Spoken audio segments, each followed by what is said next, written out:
Let's break it down further with our pal Dave Hall, who's brought to you by Greta, the home of our electric watch parties. Greta is Canucks Army spot to catch the game throughout the season, playoffs, and also our place to chill in the off season, folks. I hinted at it the other day. Looks like February for our next watch party. Both Harmon Dial and I will be in attendance. And hey, you know what? He's invited. He knows he's invited. Chris Faber. I'm hoping he comes out. Hoping he has a good time. Got after it last time, so I'm hoping he comes out to this one as well. But if you want to get ahead of the watch party and you don't want to wait till the watch party, go check out Greta Bar, YVR, arcade bar, street food. Lots of good stuff over there at Greta. Speaking of good stuff, let's bring him in. The author of the weekly Blackfish Canucks Army Prospect Report, and the guy who's waking up to watch these prospects play and has watched every single game of the World Juniors so far, or at least for Sweden. I'm sure he's watched more than that too. Dave Hall, let's bring him in. Dave, how many games have you watched of the World Juniors? Ooh, say everyone if yeah, everyone. Well, not everyone, but it's been up there. My family doesn't like me this week, but they know what's up. They know what's happening. Someone told me that the Swedish national anthem didn't come through on the broadcast. Did you hear it when I started playing it, Dave? No, I couldn't hear it. I knew what you were doing, but did it work? People heard that, right? It's kind of in and out. Darn. Don't know why it's not working. All right, well, what I can't get out of my head is the Swedish goal song, because they play it at every one of their tournaments. So whether it's the Five Nations or whatever it is, they have the exact same goal song, and they scored a lot of goals this year, and I just can't get out of my head. 5 goals today for Team Sweden. Just your takeaways from the game. Oh, it's just, I mean, obviously it's great to see now that Canada's out. We can finally, we're all honorary Swedes this week, so we can kind of get away with, secretly wishing they were taking home gold. But no, it was great right at the hop. You can tell that this group wanted it, especially Lekkerimäki. Just every single shift he went out with purpose. And even though he didn't have any shots in the first period, he was forward checking, as you kind of alluded to already, Harmon. He was forward checking. You could just tell every shift that he really wanted it. This team has been knocked out 2 times in a row in the semifinals now, so they had a bit of a, with Czechia being one of the team that knocked them out last year, so they wanted it.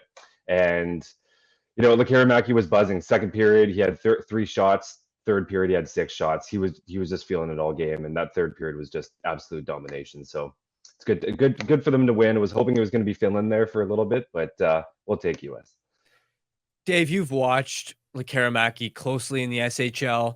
So you've got a bit of a different perspective than a lot of us and Canucks fans that don't get to watch him on a night-to-night basis every game of the year. From your perspective, big picture in terms of his development, what did you learn about Lekkerimäki at this tournament? That he's got some heart. Like I said, he came out with a chip on his shoulder, and look, there's a lot of pressure on him. Not only is he a first-round pick for the Vancouver Canucks, so everyone over here wants him to perform. He's also a third-time World Junior guy in Sweden as the host team, so he's got tons of pressure on him.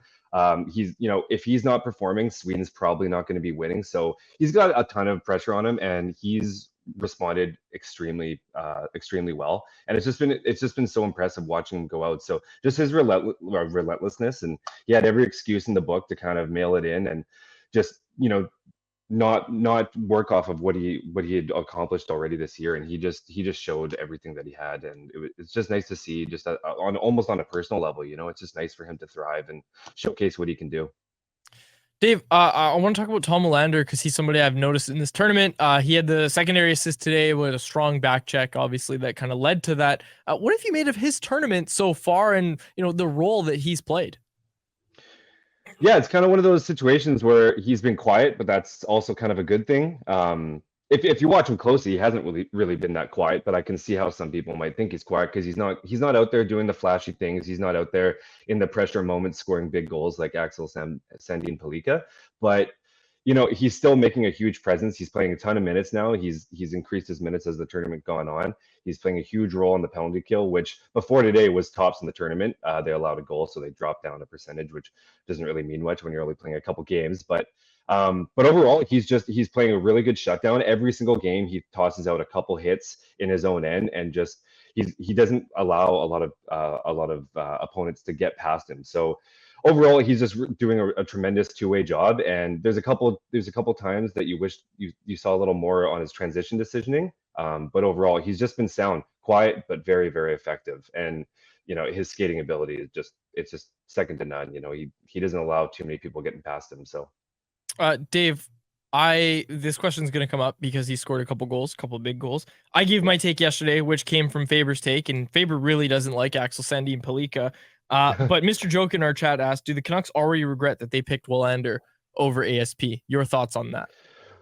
Yeah, look, that's fair. Sandin Pellikka is going to be a really good defenseman. Like, make no mistake of it. He's going to be really good. But it's also, when you have a guy like Quinn Hughes already there, young, going to be there for quite some time, it's kind of one of those things where Willander, in my opinion, is probably the better two-way defender. He brings that the defensive element, and if they can actually develop his offense, he becomes quite a powerful asset. So I think overall, in the long-term scheme of things, Willander, maybe Sandin Pellikka is the more skilled player in terms of offense, but with Quinn Hughes, I just, he's not going to take over Quinn Hughes on that spot. So I think Willander was the smart choice because he's a hell of a skater and he's got that defensive acumen. So.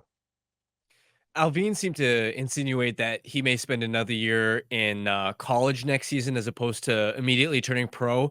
Do you think that makes sense for Willander's development? Yeah, I do. It's fine. Lane Hudson's probably going to be gone. I don't see how he wouldn't be at this point. He's going to be the go-to guy in Boston. Just gives him time to kind of, gain his reps even further to be that go-to guy. He'll get another chance with Sweden next year in the World Juniors, probably as a go-to guy. Well, actually, Sandin Pellikka will also be there. But, I just think overall, he's just going to, there's no sense in rushing him. He's still adjusting his game. He's had a really good season, but there's still stuff to work on. So as much as we want to see him in the pros, and if they did, I wouldn't be, too upset. I don't, I think he'd be fine in the AHL, but at the same time, if you're not going to, I think it's a good call. Okay, and third prospect, obviously Elias Pettersson. We haven't talked a ton about him. We haven't seen a ton from him, it feels like. But what have you seen from EP2 or D-Petey, as some people call him, which they shouldn't? he's the shutdown guy. I've obviously watched quite a few games of him, and he's actually impressed me as well. Now, obviously, he's playing, U20 skaters, so the competition they're not as big, and his hits are going to be a little more blatant. But he gets at least 1 to 2 massive hits every game right now, and he's just intimidating the heck out of his opponents. He's playing tons of minutes, penalty kill, and yeah, he's actually kind of shocked me just as defensive and aggressive as he's been, which has been nice, because I have noticed a little bit in his season that he there was a few moments where he was a little bit lackadaisical with his plays, and he just wasn't as urgent as we're seeing him at the World Juniors. And so far it's been really good. He hasn't shown a much offense, but there is some offense there. He has a really good first pass, and he's got a pretty decent shot, and he's a good skater. So I think overall there's a lot to be excited about. As definitely a number 3 defenseman in the NHL for sure. And predictions for the gold medal game. Is Sweden going to bring it home? I think I said this from the get-go too. The big difference is going to be power plays. With both sides, you can't take penalties on either of them, so it's going to be tough. I don't know if the States have a hell of a team over there, but I think overall, I think Sweden's experience and defense. Maybe I'm a little biased here, but I think they will take it down. It'll be a close matchup, but I think they'll take it down. That's the right answer. That was the right answer. Yeah, exactly. We were just talking about it. I might paint my face blue with the Sweden flag on it. I don't know. I'm all in on this team, man. I really want to see them pull it off, and not just for Canucks. Well, mostly for Canucks reasons, but also, come on. After what they did to our boy Hunter Brustevich, friend of the show, big Lego guy, Hunter Brustevich. I think a lot of people know that, but when he came on the show, him and I were talking Lego. You thought baseball talk was bad. Faber was gonna blow his brains out listening to me talk about Lego with Hunter Brustevich. But Hunter Brustevich, good guy. USA left him off the roster. Go Sweden. Yeah, do it for Brew. Do it for Brew. I love it. And there's added motivation for Jonathan Lekkerimäki. I don't know. I'm pulling everything out now. Dave, thanks so much for doing this, man. Much appreciated. No problem. Have a great day, guys. You as well. Dave Hall, our Canucks prospect guru over at CanucksArmy. And man, he's doing a great job. Like, you go read the stuff that we've got over at CanucksArmy from Dave with all the prospects. He covers it so well. And it was great because Dave came in before Faber left his post as CanucksArmy's prospect guy. So Dave was there to help Faber. And then when Faber left, we were like, okay, well, we already have Dave here, and Dave just stepped in and he's just taken the ball and absolutely run with it. And he's done a fantastic job with the prospect coverage over at Canucks Army. So thanks again to Dave. I love this. We've got some people in the chat. We've got disagreements about ASP and Tom Willander. I gave my ASP take yesterday. Not going to give it again. But I do agree with a lot of people in the chat that are saying stuff like ASP can't defend. And I fully agree with Dave's point. Like, you already got Quinn Hughes. I didn't like the idea of, like, when we ahead of the draft, I got a sense pretty early that the Canucks were either going to take a defenseman or a center, preferably a D-man. So pretty early, as soon as we knew that, okay, they're going to be at 11, you were kind of looking at, okay, what D options do they have? And ASP was there, Willander was there. And to me, especially having spoken to other people about it, nobody really looked at ASP as a good stylistic fit on the blue line. Yeah, he's a positional fit as a right shot defenseman, but he's an undersized offense first, power play one quarterback type defenseman. So Willander stylistically makes more sense with this team. Now, that isn't to say that guaranteed Willander is going to end up with a better career than ASP because they're prospects. But certainly if the Canucks had ASP in the system, we'd be talking about him as, okay, there's a really high ceiling there. He's an exciting prospect, but how is he going to fit in 2 or 3 years when he lands on the blue line?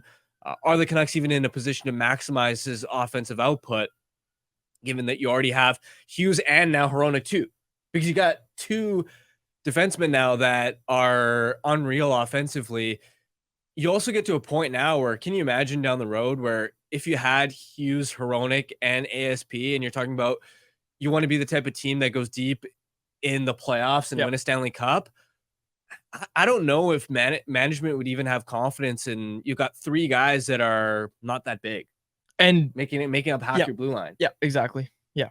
And I mean, like, Quinn Hughes defends well, but like, we've poked holes in Filip Hronek's defensive game, right? Like, you need to have those two-way guys. And hey, that's what Tom Willander projects to be. People in chat are pointing out he's getting the comparisons to like Charlie McAvoy, a great two-way defenseman, right? Like, not a shutdown guy, not an offensive guy, but a guy who can give you kind of the best of both worlds. And I found it really interesting what you said yesterday about the style of player that a guy like ASP is. And we talked about why am I forgetting his name? Nils Lundkvist, as one comparable who, when that whole saga with the trade with the Rangers was coming down and Lundkvist was a part of it, a lot of people kind of looked at it and said, well, where's Lundkvist going to play on this team? Like, is that a defenseman that the Canucks would even want to target? And I mean, the simple answer is probably, yeah, if Filip Hronek can play with Quinn Hughes, probably Nils Lundkvist could have as well, but the Canucks obviously go in a different direction. And I don't think they're really regretting that decision not at all. As well. And I think it kind of comes back to the same thing. I'd really be curious to kind of, and it's hard because when it's reported trades and stuff like that, like often management won't talk about it. But like, if you could give like truth serum to Jim Rutherford and sit down with him and be like, hey, like, explain this trade, how this trade fell apart, explain the process of why you guys maybe didn't love the idea of bringing back Filip Chytil, Nils Lundkvist, and a first-round pick in a trade, and just that kind of stuff. I mean, there's other stuff you would ask him as well if he had truth serum, but yeah. How long is Elias Pettersson going to sign for? Tell us right now. I don't think he knows. You'd be wasting your truth serum. I bet he wishes he knew. But a very good point. Although he might have a better idea. But anyways, tomorrow we're gonna dive in heavily on all the conversation kind of around the trade deadline, and you've got some stuff prepared as well. We saw a tweet from Sat that kind of got us thinking as well last night, and I think we're gonna focus on that a lot tomorrow. Canucks conversation with Harmon and Quads every weekday at 2 p.m. Be sure to check it out on the Canucks Army YouTube channel, and if you missed it, go check it out on your favorite podcast catcher app.